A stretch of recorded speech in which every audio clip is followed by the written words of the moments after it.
it's leaking. I found out it was leaking because it was in the back of my car and the windows were steaming up really badly. So I'm going to see if I can stop the leak. So undo all the screws at the bottom.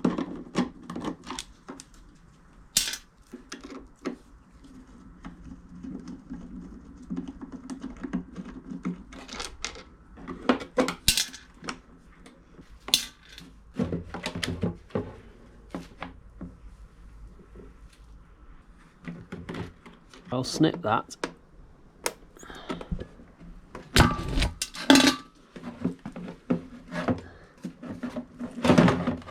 Like that. So the only place it's not leaking from the container, the only real place it can leak from, because the water only goes into here and then out there, is in this end pump housing. So I'm going to undo all of these screws and see if there's any evidence of a leak from the pump.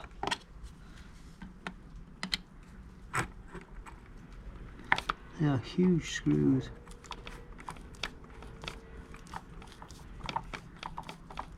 Oh, I suppose the only other joint it could leak from is this hose, and it's got an O-ring on the end, but it actually doesn't look like it looks in pretty good nick. I'll put some silicone grease on that, I think, when I reassemble it. Oh look, okay, look at that screw. That screw's rusty.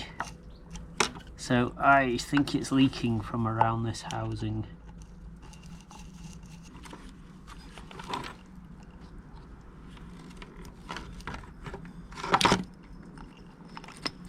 There we go. There's no water in the bearing at the back. That's a nice sealed bearing there. I think there's a rubber seal here, and I suspect it's just leaking against that housing. So I'm going to put a bead of silicone, I think. Black RTV sealant. We'll put that round the inside of this housing.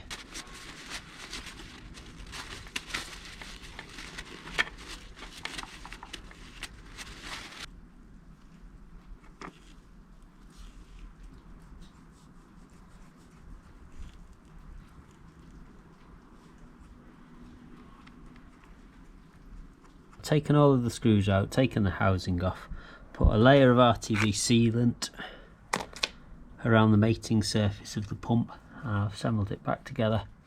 I'll leave it for a couple of hours for the sealant to go off, and then we'll fill it with water and see if it still leaks. So then to reassemble, we are just going to reconnect the hose.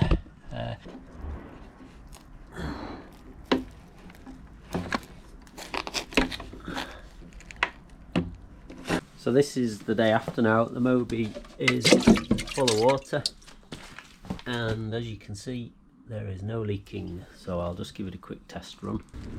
So it's still working as it should.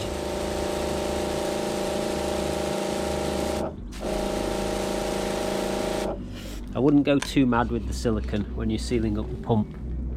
I would only put a small amount on.